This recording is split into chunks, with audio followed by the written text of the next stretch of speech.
All right. We have week number 2 in college football and in the Big Ten in the books.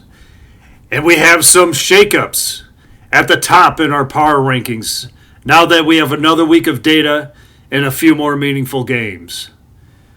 But first, there are some interesting changes in teams 18 through 10.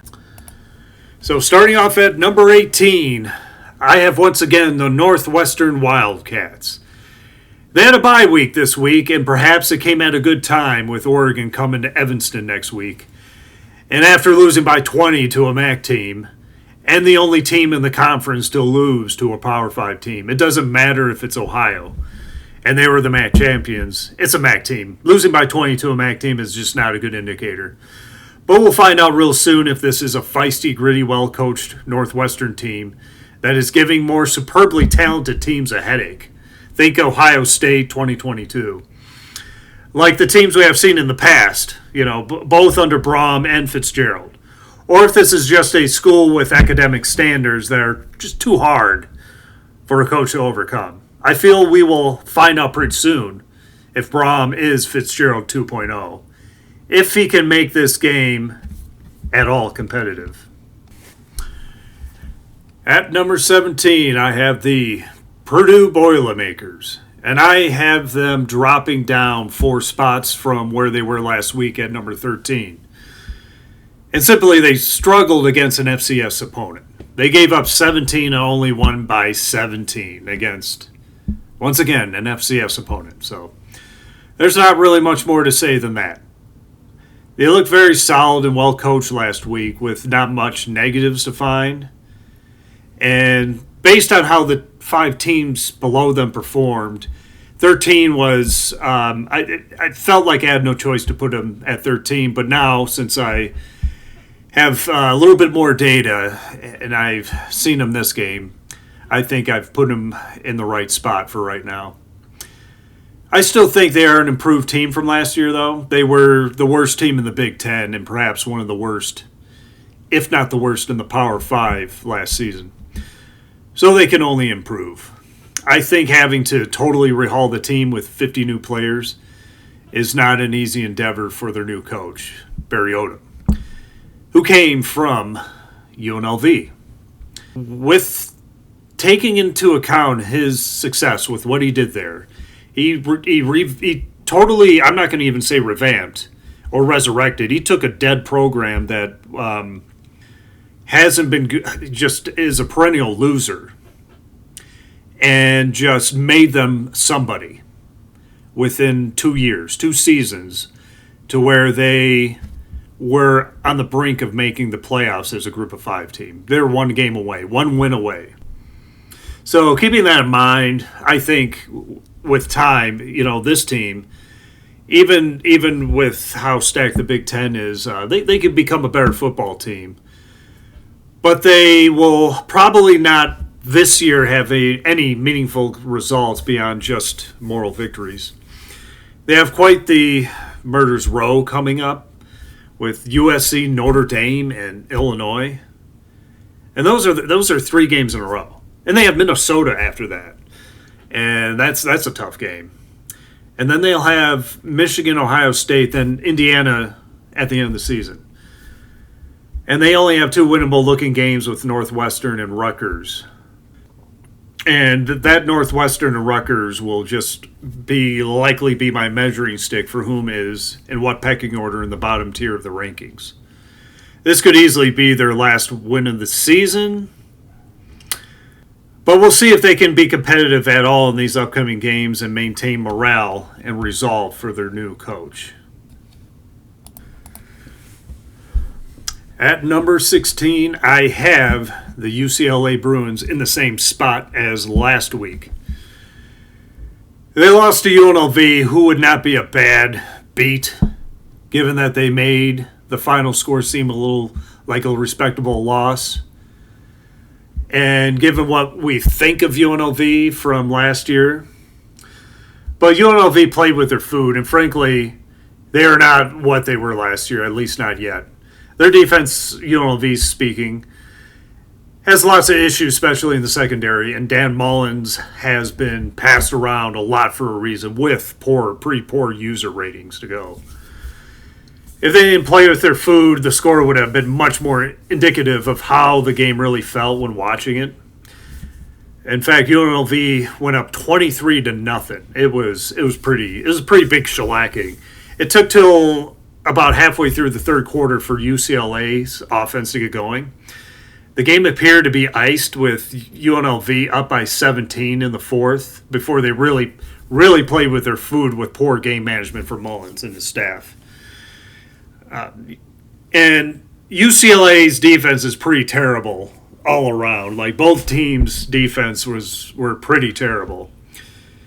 And they've been terrible. And this was kind of a high-scoring game as predicted. I mean, there's just nothing real much positive to say about them right now, UCLA.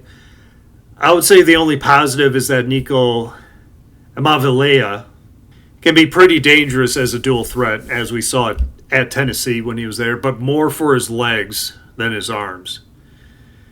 He is able to open things up, with his dual threat ability, and I would say he's in probably the top half of the Big Ten when it comes to quarterbacks. He's one of the better ones.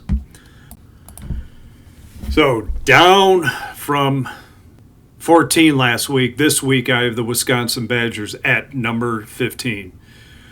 Last week they looked pretty anemic on offense against a Miami of Ohio team with their starting quarterback being Billy Edwards.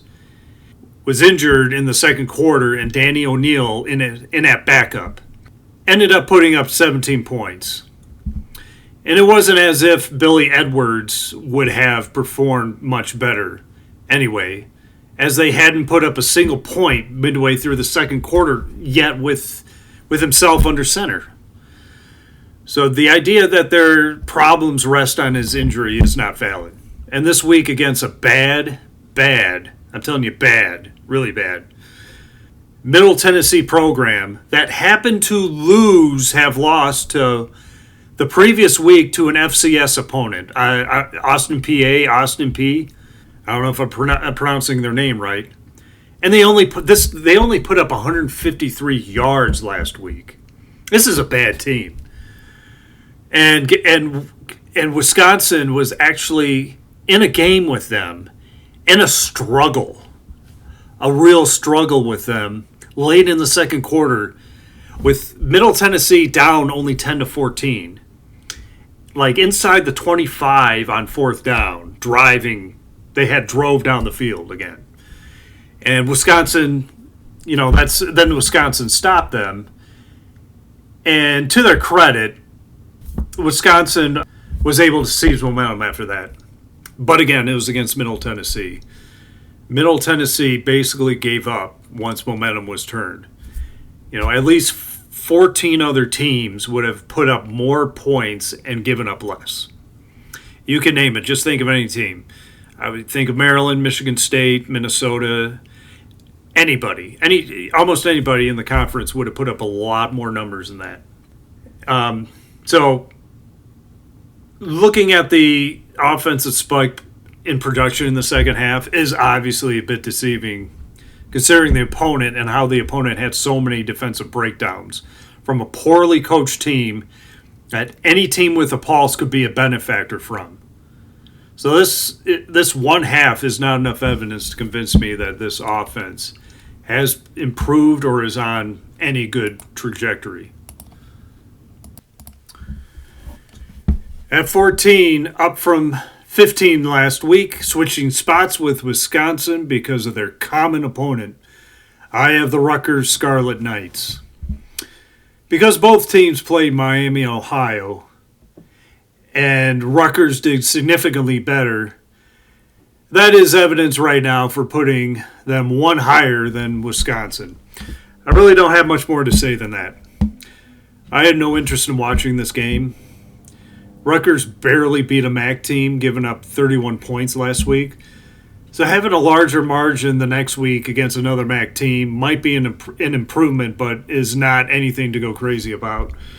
and consider them anything other than a high bottom tier team. Schiano is a good coach, and he might be the right coach there, but he has maxed out at Rutgers.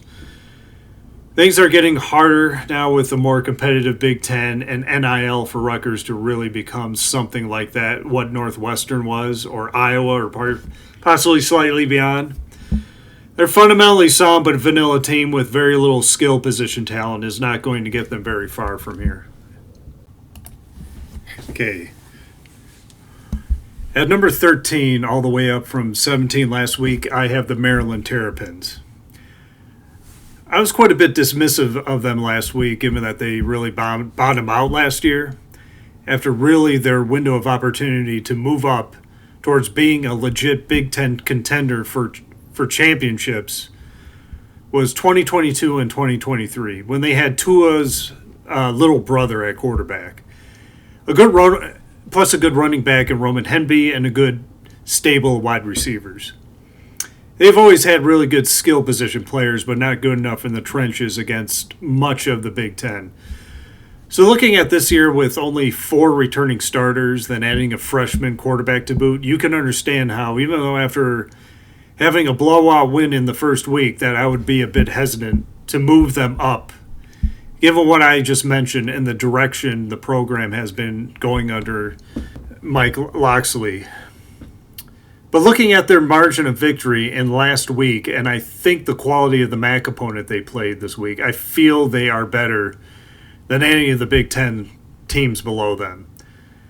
They have a very solid defense, they tackle pretty well, and are sound or not giving up many big plays. And importantly, their passing game is on par, surprisingly, with what we have been used to from this program under Mike Locksley. And I'm pretty impressed with how good this freshman has been playing so far.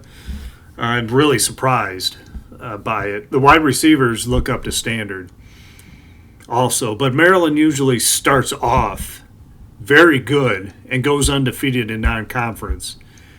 Then they end up getting exposed in the trenches once they get into Big Ten play. So far this is nothing new. And the offensive and defensive lines were also really not dominant at all against a MAC team as a Big Ten should be, just looking at the eye test. They got ran on pretty well and did not really get a push in the running game. So that raises red flags for me and makes me believe, until proven otherwise, that they will likely get exposed again in Big Ten play. At number 12, we have the Michigan State Spartans, Sparty. And they actually had quite a fun game, didn't they? I don't know how good Boston College is, but this was a gritty overtime win, where Sparty seemed to get more focused and gritty as the game kind of went on and as it got late. As they say, games are won in the fourth quarter. And in this case, overtime, where they outlasted and I think outgritted Boston College. I think they ended up being the tougher team that wanted it more and just fought for it. So I think this is a pretty nice character-defining, early, meaningful program-defining win under Jonathan Smith. They're a team that still has holes personnel-wise and does need work in their trench play. But I think, on a positive note, Aiden Childs is progressing as a quarterback and has shown that he can rise to the occasion, but he does have a lot of inconsistencies. Like last week, he was good in the first half, not so good in the second half, and this past Saturday, it was kind of back and forth between one possession to the next. But their strength is certainly in their passing game, and Nick March looks like a Sunday player to me. He's definitely legit. However, throughout the game, they gave up tons of lost yardage plays. It seemed like there was about 15 to 20 of them. The O-line is certainly a liability and will be a liability against better Big Ten teams and Big Ten plays for sure. Their defense also gave up a lot of yardage, so I'm not really ready yet to move the team up very far yet. But they're off to a good start, and we'll see how far this early season momentum takes them. Every team at this point I consider now a decent team that will likely make a bowl game and are in the lower middle tier level of the Big Ten. So now for that first middle tier team at number 11, I have the Nebraska Cornhuskers. And they had a real impressive game and dominated and destroyed an inferior opponent this Saturday. And they did as much as they should have and looked really good doing it, especially Dylan Raiola. And really, there was good play all around. I thought Dylan Raiola looked really good. He made a lot of good passes and a lot of different types of passes, and with a lot of different velocities and touch on the ball. So he's looking really good. But the only reason I could not move Nebraska up is because the other middle-tier teams directly ahead of them blew out their opponents in such a similarly impressive fashion. It's too early and difficult to distinguish between Nebraska, Minnesota, and Washington at this juncture. So finally, to round up our teams in our power rankings of teams 18 through 10, I have the Minnesota Golden Gophers. And the Minnesota Golden Gophers just looked at everything as impressive as Nebraska did. That's why it's so hard to tell how good these teams are. But, I tend to like Minnesota because I think they're a little bit more stout at the line of scrimmage. I think they have better running backs. You could probably, put Dylan Raiola ahead of Minnesota's quarterback. But PJ Fleck is more confident of a quarterback I've seen probably since 2019 to let the ball rip as much as he does. And I'm just thoroughly impressed by Minnesota's defense. The way they swarm the ball, the way how aggressive they are, how hard they hit, how physical they are, how fast they seem to be. They seem to be pretty fast too, and they seem to play zone a lot, and it seemed they had turnovers where they were in zone and they just did some ball hawking, and they had, I think, 2 pick-six in the game. They put up 35 points in the first quarter, and by the end of the first half, I think it was 49 or 56-0.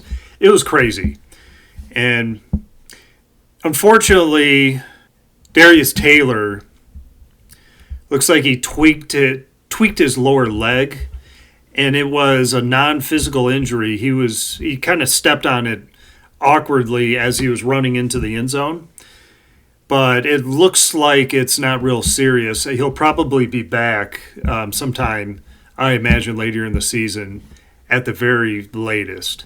He probably should have missed too many games, but it really didn't matter in this game.